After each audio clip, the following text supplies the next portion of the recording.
Hello and welcome to another Beatum Unread video. This time Minecraft. Um, Recently I've been playing a bit more Medieval Total War 2, but I thought I'd change it around a bit. Today I'm just going to show you how to make.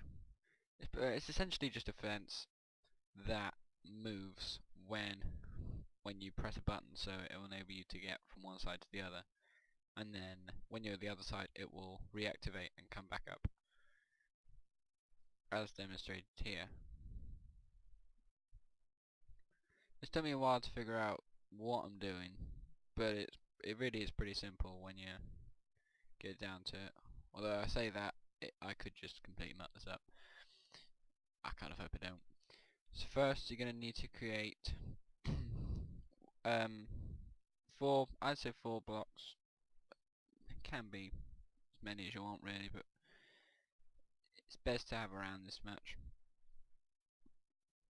Like that. And then you're going to have the fence on top of that. So at the moment this is deactivated, as you can see. The hard bit now is to get underneath it, so it does require a bit of room around it. It will need to be too wide. It's a bit too far, that one, but oh well. Right, the redstone is going to have to only go to 2 on each side. Now the reason for that is, if I was to put redstone in the middle, it wouldn't activate these pistons if I turned it on. Oh, wrong one. There we go. It would only activate the one, obviously that one, but it wouldn't activate the ones I've asked it to. Whereas if I take that away, and let's just do it this way, it would actually activate the 2 I've asked it to. Oh man, it started raining. That's no good. Little side advertisement there.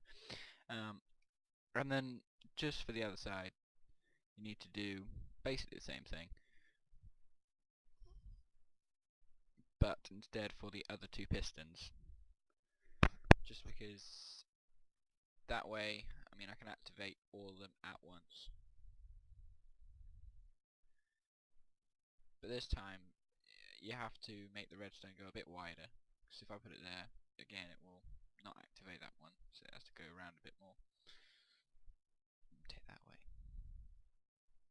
So now they're connected up, so if I put some redstone there, oh no, wait, some redstone there, as you can see all the pistons are now activated.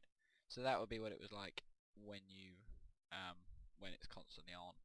So that's how it will be all the time. Yeah.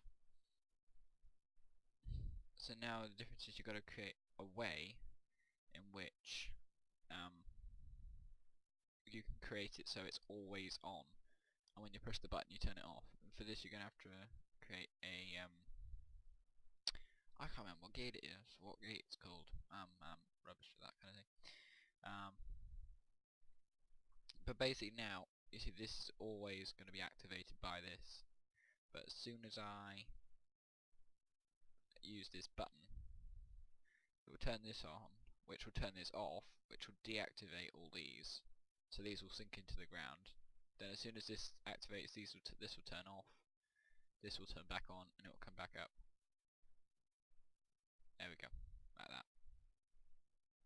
Now it's always possible that you can conceal this, so it doesn't always have to be sticking out the ground, because if you want it to look a bit more natural, that doesn't really work.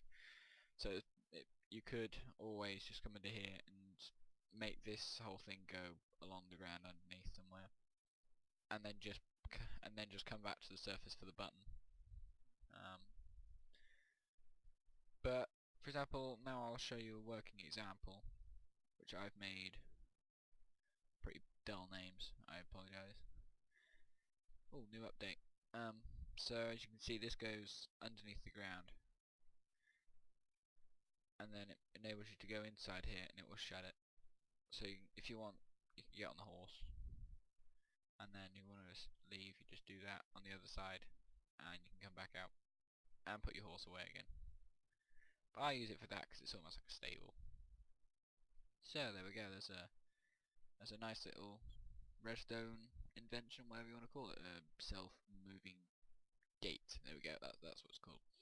So yeah, thanks for watching. Please subscribe, and I hope you can use that for your world sometime.